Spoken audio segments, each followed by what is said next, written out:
welcome back to the Black Vault Market here. I'm going to show you today some of my pickups from the Burbank Card Show. Normally I just kind of buy. This time I brought a lot of slabs that I had a hard time moving online, or I didn't have a whole lot into, and I wanted to just see if I could kind of like trade up into some cards, get those cards without spending a ton of money instead, and just take a different approach and kind of just see how open to trades the other dealers were.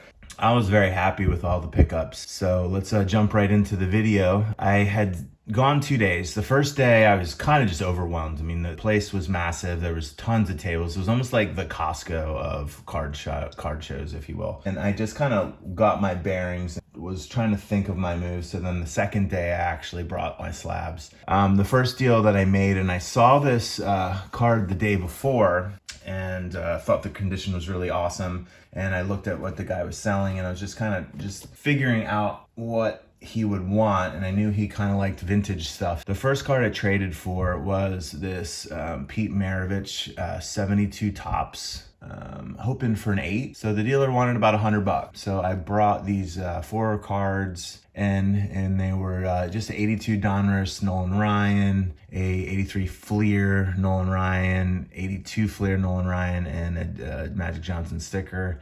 Just stuff I'd picked up for $1 or $2 and had, $15 in the grading. So, $60 total.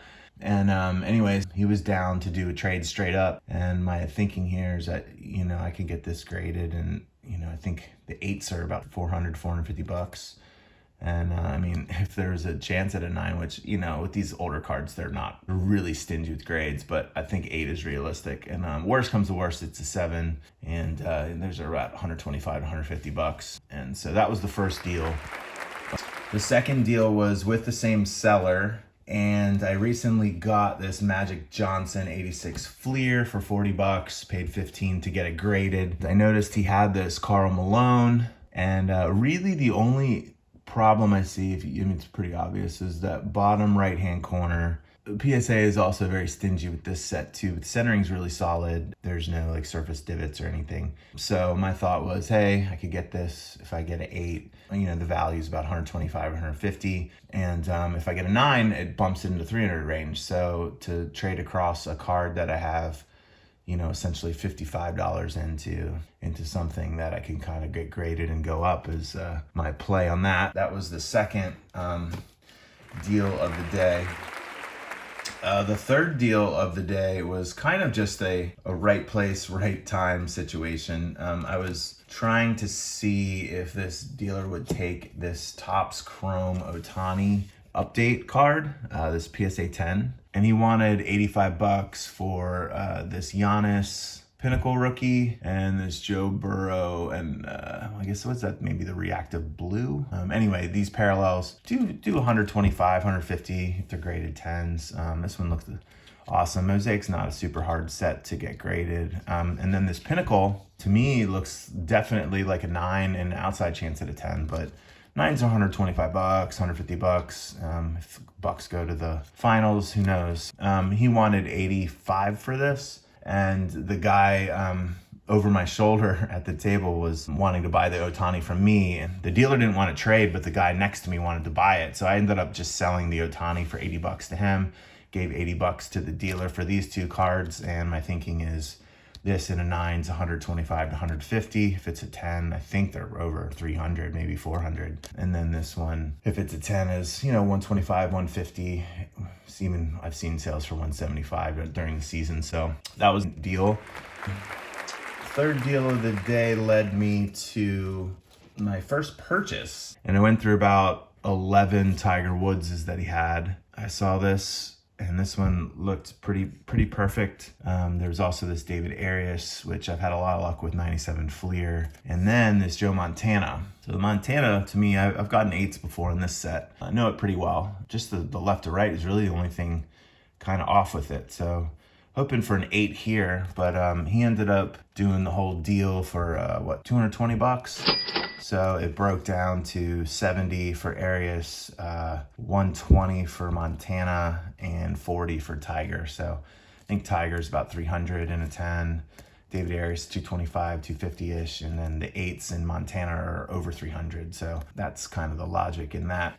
3 good raw pickups. That was the biggest purchase that I made, 220. This next deal involved this Frank Thomas that I got for $20, graded it for 15, and this Jeter that I got for $5, graded for 15. So I didn't have a whole lot into it, $20, $35, $55 into it, and I ended up getting these 3 cards raw. I've had a lot of success with Judge. I picked this one up. These are 150, 175, in 10s. So I picked up this one. I picked up this Steph Curry, which is just, it's a 15, 16 prism. A lot of people like these, the colored parallels, and this one looked like a 10 to me. And then I think I fell short on the Trae Young because I think it's off left or right. Anyways, I traded the Jeter 9 and the Leaf Frank Thomas 9 for these 3. If this goes in gems, that triples what I had into the Jeter and the Frank Thomas, and those kind of cards have already hit their ceiling. I felt like that was a pretty solid trade. The next trade was kind of a surprise, really. I've been eyeing these red, white, and blue Joe Burrow cards. I'm a big Burrow fan, always have been since LSU. He had these, I didn't think they were absolutely perfect. I thought they were in between 9s and 10s. One of them a little bit left to right. I believe this one left to right is a little off. Back, super, super minor stuff. It'd be one of those things that maybe on a good day you get 10s. On a bad day, maybe they're 9s. But I thought it was worth taking the risk. And I had some older basketball stuff and a Young Guns Cole Caulfield that I was completely okay with parting with. So this deal was a straight up deal for both of these cards. And I gave away a Cole Caulfield PSA 9, a Karl Malone 88 Fleer 9, an 86 Moses Malone 8, an 87 Fleer Byron Scott 9, and then 2 Shaq PSA 9s. My all-in with the grading on these cards was like $110. So, I could have pieced these out and maybe gotten over probably about 200.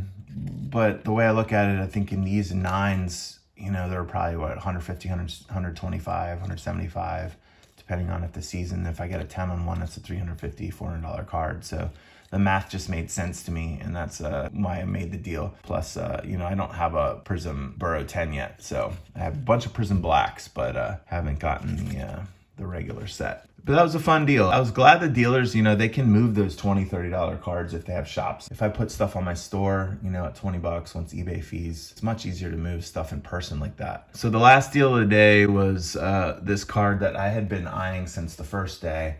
And it was the raw Tom Brady Bowman Chrome rookie. And, I know the centering isn't perfect. It looks like it's probably falling in that 8 range. Outside chance at a 9, who knows, maybe 8.5. The surface is really solid. There's no weird chipping on the back. This was kind of a card that I've always wanted. So I was talking to the guy and just kind of, feeling him out. And his shop, he's like, I do better with $100, $200 cards. And, these big bangers, like I don't move as much because of my clientele. I was like, hey, you can take a look at what I have. So I ended up trading for this a Prism Luka 9 rookie, a Donruss 9 Patrick Mahomes, a City Heights Redemption LeBron 10, a second year Ultra LeBron 10, a Trey Lance Orange Laser 10, a Justin Fields Blue Scope 10, a Jalen Hurts Fireburst 10, and this Ken Griffey Jr. Studio 95 gold card. I've had the Mahomes since Dollar Tree had dollar packs, and they had 4 cards per pack. I got a Mahomes in 2018 in one of those Dollar Tree packs, so I have $1 into that, and it was $10 to grade back then. The LeBron City Heights I'd gotten at a show for $20, graded it for 18, so 38. The Ultra LeBron I had gotten for $5, graded it for 12 when it was back down to 12, so 17. The Trey Lance I bought for 40, graded 18 to grade it. The Blue Scope Justin Fields, I spent 25 on it, spent 15 to grade. The Fireburst Jalen Hurts, I spent $8 and spent 15 to grade it. The Luka 9 was the one I spent the most on. I spent 140 on it and then 15 to grade it. Ken Griffey I bought for $5 at a show, spent 15 to grade it. So my all-in investment on this card is so low. I was cool to move all that stuff, and the guy was like giving me $120 on top of that, and the Brady's yours. So to me, trading all those cards for one big card was a win all day long. I've always wanted this card. Just never could really ante up the money to sink into one card like that, but trading into it felt so much more organic and easier on the soul. Those were my big pickups from this weekend. I'm really excited to send this one out. I think this year is so cool. It's just iconic.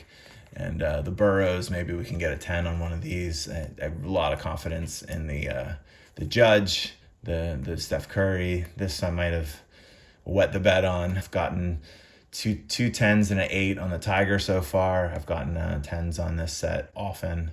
Montana, we're hoping for an 8 on that. Hoping for a 10 on the Mosaic. Giannis will be happy with a 9. If we can get a 10, that'll be amazing. And hoping for a 9 on Malone. And then Maravich to round it out. But Brady has come home. It was a fun show. If you guys ever get the chance to go down, it's a good experience. It's an overload of the sensory. So give yourself a day to acclimate, and then the next day you can actually go to work and make some cool deals. But there are a lot of people out there to trade, and I feel like everyone is super fair. Let me know what you think of the deals in the comments below. If you guys went to the show at all too and you made some deals, I'd love to hear what you got. Thanks for hanging out. Let's do it again soon. Black Vault Market out.